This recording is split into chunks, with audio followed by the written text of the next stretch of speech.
is for Unity!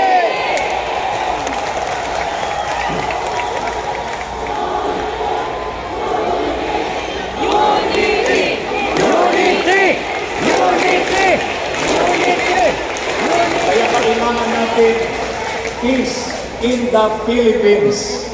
Peace! Bakit po ganito ang ating mga panawagan? Kasi ayaw namin ng kaguluhan, saan man ito panig manggaling. Ang nais natin ay, isigaw ninyo, kapayapaan! Kapayapaan!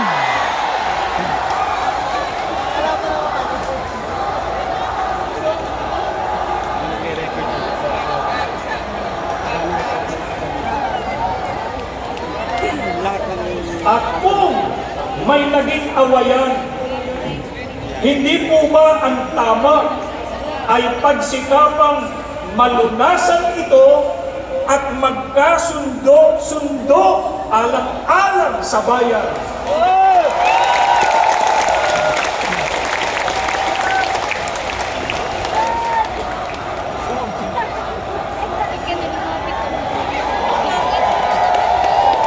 Sa pagkakaisa at sa kapayapaan, mananaig at mamamayani ang sambayanan. Kaya sana maging mabuting halimbawa ang ating mga namumuno sa pamahalaan.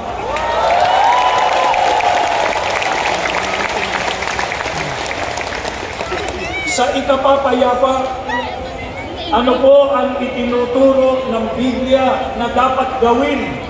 Sa awit 34:14 ay sinasabi, lumayo kayo sa masama at gawin ninyo ang mabuti, pagsikapan ninyong kamtin ang kapayapaan.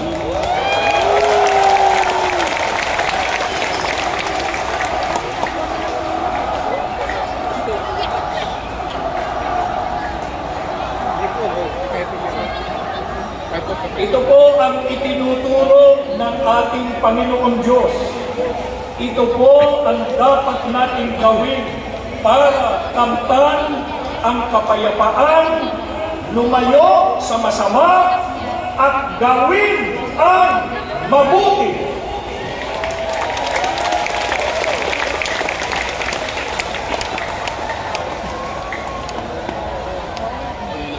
Ano po ang isa sa mga gawang mabuti na dapat gawin para sa ikapapayapa? Ayon pa rin sa pagtuturo ng Biblia, ipagpatangan ng isa't isa ang iba. Batayan sa Roma 12:10. Ang sabi pa, huwag lamang ang sarili ninyong kapakanan ang inyong isipin, kundi ang kapakanan din ng iba.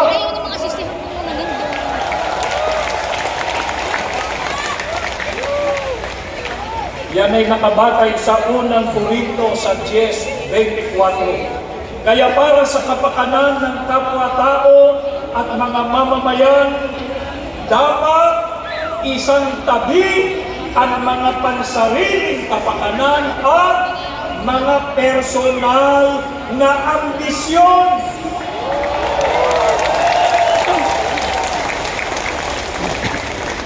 Alang-alang sa mahal nating bansa, dapat magkaisa. Iwasan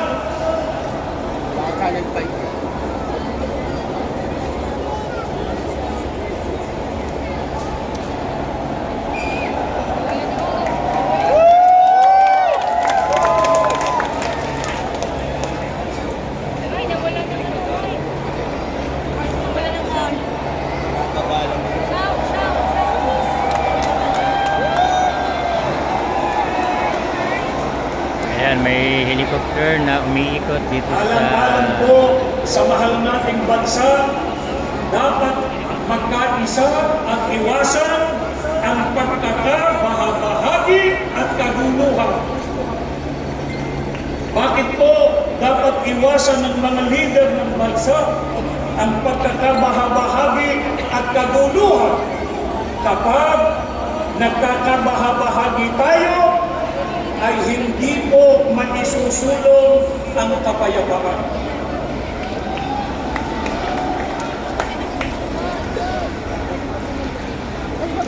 At kapag kaguluhan ang nabayani, hindi po mahaharap ang paglutas sa mga problema ng bansa. Katulad ng pagtaas ng presyo ng bilihin, seguridad ng mga mamamayan sa mga tumitinding kalamidad, kakulangan sa hanap buhay, kriminalidad, insurgency, at marami pang iba. Ang mga ito'y nakapagpapalala lamang sa krisis para ekonomiya at nagpapabigat sa mabigat ng kalagayan ng pamumuhay ng karaniwang Pilipino.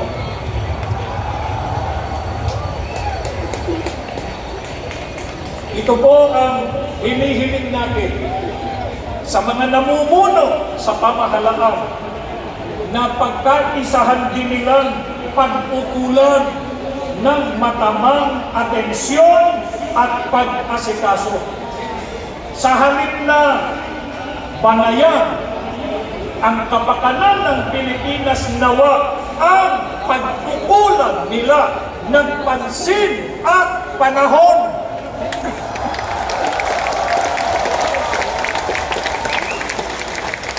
Kaya kahit matapos na itong ating isinasagawa ngayon, na sama-sama at mapayapang pagkilos para sa kapayapaan, ang ating mga panalangin sa Panginoon Diyos ay basbasan niya ang ating bansa ng kapayapaan.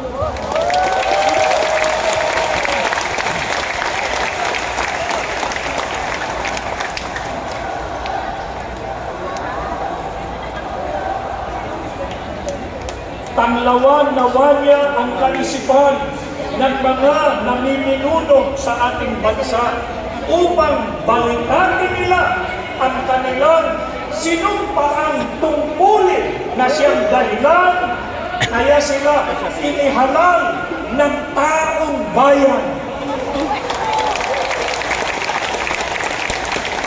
Maraming salamat po sa inyo.